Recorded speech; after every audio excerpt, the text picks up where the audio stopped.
Lamine Yamal est officiellement de retour, donc il jouera le match de ce soir. Les médecins, venez ici. Non, venez ici.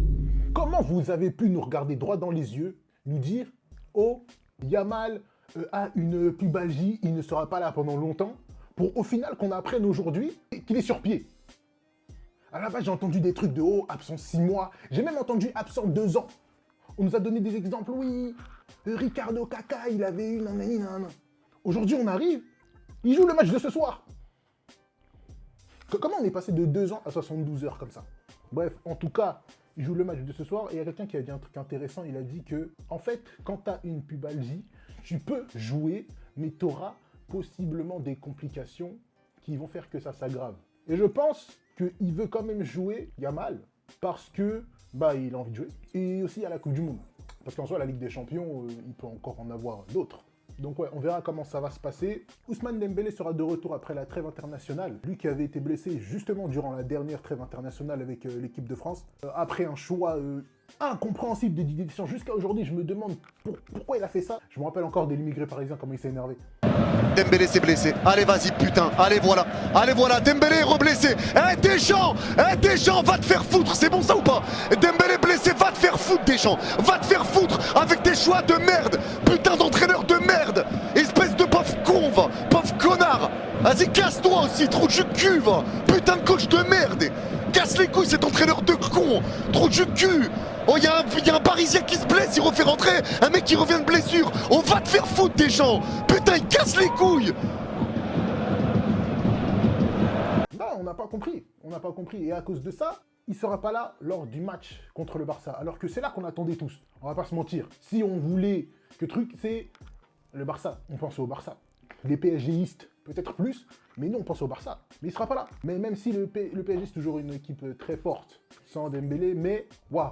Là, il y a une hécatombe de blessures qui arrive et qui va continuer à arriver. Hier, je regardais Paroles Véritables et le Bougarno, c'est lui qui avait dit ça, il a dit ça va continuer à arriver parce qu'en fait, la saison qu'ils ont eue, il y aura des blessés. Hier, Vitinha aussi s'est blessé lors du match d'Auxerre. Alors, on ne sait pas si c'est vraiment très grave, mais en tout cas, ils n'ont pas voulu prendre de risques et ils l'ont sorti très vite, surtout qu'il y a les matchs contre le Barça et tout. Waouh! Et du coup, moi, j'ai une question à tout ça. Est-ce qu'ils n'ont pas eu tort de ne pas recruter cet été? Tu vois? Est-ce qu'ils n'ont pas eu tort? Moi, j'aimerais bien savoir votre question parce qu'on était tous choqués. Enfin, choqués. Tout le monde était impatient de savoir qui le PSG allait recruter et tout ça, tout ça. Au final, il s'est absolument rien passé. Tu vois? En fait, on voit que c'était un choix voulu.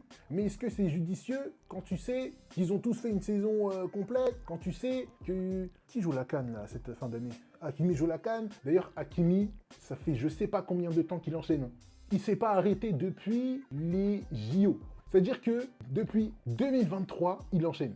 Depuis 2023, il a enchaîné saison, JO, saison, CAN, saison, Coupe du Monde des clubs, et là, il enchaîne encore. Et l'année prochaine, en plus, il y a la Coupe du Monde. C'est-à-dire que le seul moment où il pourra se reposer, ce sera, enfin, vraiment avoir des longues vacances, vraiment comme d'habitude, ce sera en 2027. Non, attendez, la CAN, c'est quand la prochaine CAN? Voilà. Ouais, ça va. Ce sera en début 2027.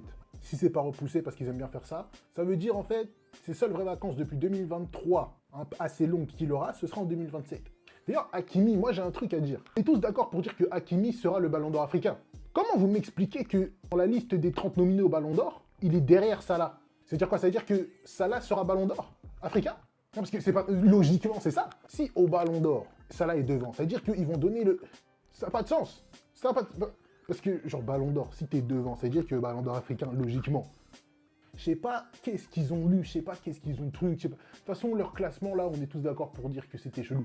Moi, je m'arrête à Olysée 30e, dans tous les cas. Il y en a, ils montent encore. Non, regarde, lui, il était au-dessus d'un tel. Non, non, non. Regarde seulement la 30e place. Tu vois qui y est. Tu sais que t'as même pas besoin de lire après ce qui s'est passé. Faut plus lire. Tu vois Olysée 30e, arrête. Ça sert plus à rien. Ils ont tout bousillé dès la 30e place. Je suis sûr qu'ils connaissent même pas Olysée. Ils connaissent pas Olysée? Ils connaissent pas Olysée. On leur a donné la liste, on leur a dit, regardez, là, il y a quelqu'un, ils ont dit, oh, who is this guy? Tu vois? Je pense même pas qu'ils l'ont mis 30e exprès. Je pense qu'ils se sont dit, venez, là, on vote tout le monde, et après, lui, on le met à la fin. On voit à quelle place il reste et on le met. Ils l'ont mis 30e. Bref, c'est la fin de la vidéo. Likez, commentez, partagez, abonnez-vous, et allez suivre le compte TikTok en description, et nous, on se dit à la prochaine.